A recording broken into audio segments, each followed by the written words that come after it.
guys, Ben here, welcome to another video on my channel, FilmFanatic, and today we are reviewing the first horror film on the channel, and it is of course The Conjuring 2. The Conjuring 2 follows Ed and Lorraine Warren, the couple we see in the first Conjuring, who are there to fight the demons and fight the ghosts and save the day, and they travel to England to help a family in need.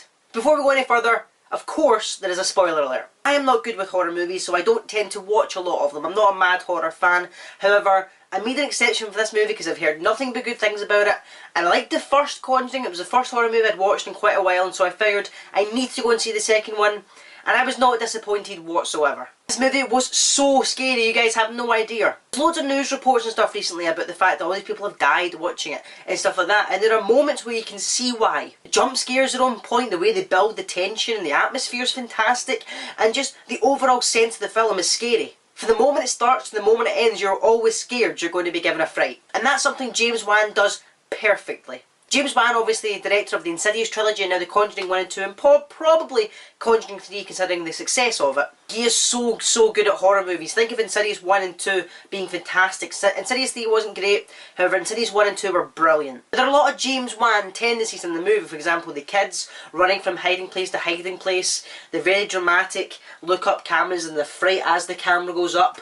There's so many things when I was watching him going, I remember you doing this in Insidious, and it still scares me even though I kind of knew it was going to happen. There's a moment in the film where Lorraine is in a vision and she looks at a mirror, she sees somebody behind her, she looks away from the mirror and looks back, it's closer, etc, etc, it gets closer and closer, and so you know what's going to happen, you know it's going to give you a fright, but it still works, it still does it because of how good the direction was. So well done, James. I also have to make a point of Patrick Wilson, the main character, who was fantastic in the movie. Obviously in Insidious he played the dad, and then the possessed dad, and the normal dad. He was really good in that.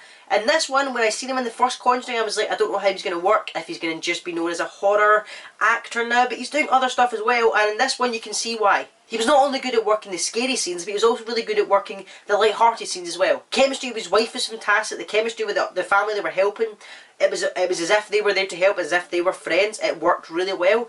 And also, that's another point, the family did really good as well. Now, we did my research, turned out the oldest girl who's playing a 14-year-old was actually 18, but everyone else is younger actors, thinking like 13 and under.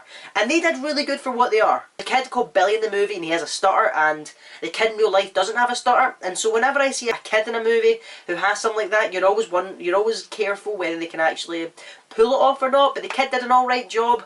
And the actress, my god, the actress who played the young girl was fantastic. She had to play the little girl who was getting tormented, then she had to play the old man in the little girl's body, then she had to play the demon getting possessed in the girl's body, then she had to play the murderer and the torturer. She was so good for her age. I was very impressed with what she did, and I'm kind of hoping she does more horror movies with James Wan, because I feel like with his direction and her ability, she could become quite a well-known horror actress. There are a few light-hearted scenes that calm the audience down in order to obviously jump them back in for the next scary scene. Because if you go from scary scene to scary scene to scary scene, then you've got no time to relax, and sometimes directors like that. Sometimes directors like to not get the audience time to rest, or they like to jump from scary scene to scary scene to scary scene. However, personally it works better for me if there's a scary scene and light-hearted scenes, so you don't expect a scary scene to come next, and then bam, it hits you and you're terrified. That works so much better for me. And James Wan did this in this as he did in Insidious. For example, there was a scene in particular where the girl had just got possessed and the family were tormented and it was scary and everything was happening. And then the next scene is Patrick Wilson playing guitar and calming the family down and bringing them together as a family. Next scene, bam, old man in a chair. It's freaky. Not only that, the film kind of messes with your mind a little bit. Because it actually talks about teleportation. This demon is dragging her from her bed through the floors and through the ceilings to different bits of the house, and you're kind of like, well, is that all in her head? Is she actually just walking to these places and then waking up there? Is she actually getting dragged through the ceiling and stuff like that? And it worked awesome. In fact, they had the aspect of Lorraine's character having the vision that they did in the first one. She could envision what was going to happen and stuff like that. It really helped because it not only kind of set up the rest of the movie, so you kind of expected what was coming, but at the same time it confused you because you weren't sure if what she was saying was real or fake. I'll give you an example of this. There was a moment where her daughter walks through the house, sees a scary figure at the end of the hallway, which was in the movie earlier. I'll give you an example.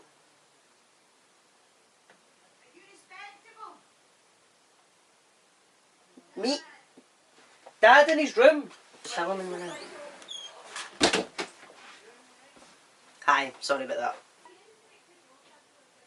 I'm filming!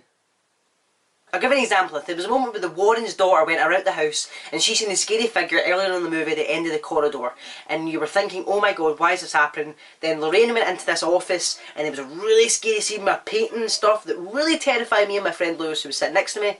Sorry to mention you, Lewis, but I had to. And next thing you know, it's a vision and she's imagining it, and it's actually a clue for later on in the movie. It's a total mind, it messes with your mind so much that it's a brilliant movie. I would 100% recommend it.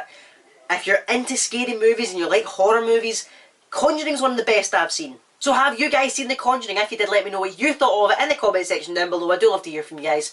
Hit the like button if you enjoyed this kind of video and you want to see more like it on my channel. Do not forget to hit that subscribe button if you haven't already to never miss another FilmFanatic video. And I'll see you next time, guys. Take care. Bye douche.